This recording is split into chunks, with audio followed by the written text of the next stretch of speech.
mani video nāk iz dzīves, jo to dzīvi šeit Latvijā, un ne tikai Latvijā, es uzzinu no tiešiem avotiem. Un ļoti bieži cilvēki, ar kuriem es tiekos, apstiprina jau to, ko es zinu. Un tad ir vēl viena lieta, kāpēc ir tik daudz neapmierinātu cilvēku, kuriem pieder mājas, paliels zemes gabals, bet ir kredīts jāmaksā, un ne to māju var iztīrīt, ne to dārzu var sakopt.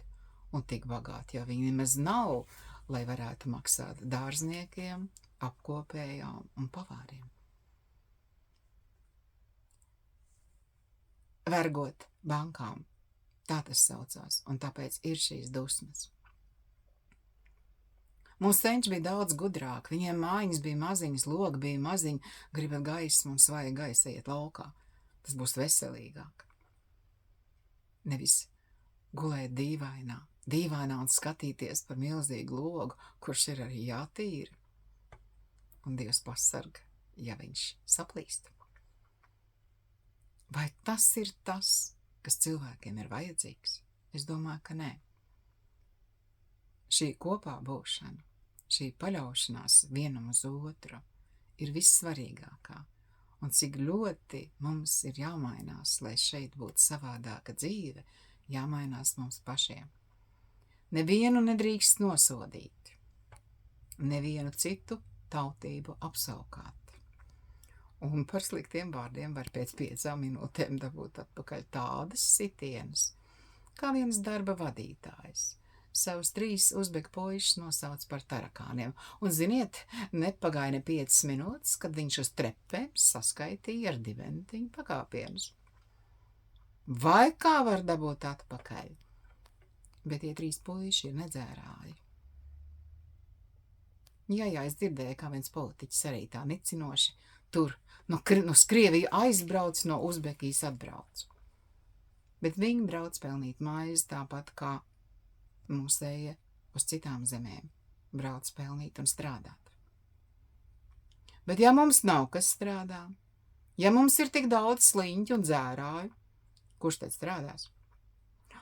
Vēl jau varētu tā kā visus tur Rīgā saīsināt un daudz ko tur nevajag. Nu tad būs. Vai tiešām tautai ir jāuztur mūziķi, mākslinieki ar stipendijām, pabalstiem un vēl nezinu kādiem brīnumiem? Ja tu esi ļoti talantīgs, tad jau 20 gados tev pasauli pazīst. Un mums tādi ir, kur ļoti jaunas pazīst pasauli. Bet visi jau nav tik talantīgi un visi jau nav, tam vienkārši nav lemts. Ar uzvārdu un ģimeni tas neko nenozīmē. Vienam ir un otram nav. Bet tas aizvainojums gan. Kāpēc tad visi šie, nobeidzot augstskolu, nevarētu iet strādāt uz skolām? Vai gan tos mūzikas skolotājus, gan tos mākslas skolotājus? Un lai vēl kaut ko piemācās klāt. Man, kad mazmeitiņai bija 5 gadi, viņa teica, ka viņa būs gleznotāja. Viņai tiešām piemīt talants, un viņa ir beigusi mākslas skolu. Bet 5 gadu vecumā es viņai uzdevu citu jautājumu, kā tu maizīti pelnīsi, jo gleznotāja naudu var dabūt tikai pēc nāves, un tā ir patiesība. Tad viņa tā padomāja, 5 gadu vecumā. Es puķis audzināšu. Es saku, tad būs gan maizīti, un pat dešķielīt var nopirkt, ja tu strādā. Un tavs darbs ir kādam vajadzīgs. Gāja runa par darbu. Es arī esmu puķis audzinājusi, maizi pelnījusi, ģimeni uzturējusi, rēķinus apmaksājusi ar ļoti smagu darbu. Bet es to darīju ar prieku. Es vēl tagad dārzā strādāju ar prieku.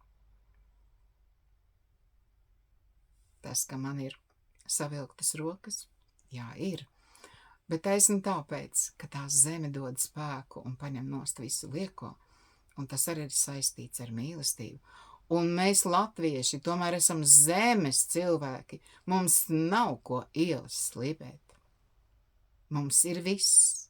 Mums ir zeme, mums ir gaiss, mums ir ūdens. Un tad lūdzu, priecājieties par to, kas mums ir.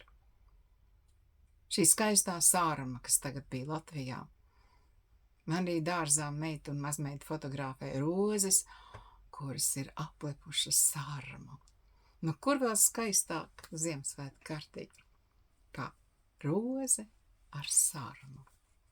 Ne tikai roze, avenes arī.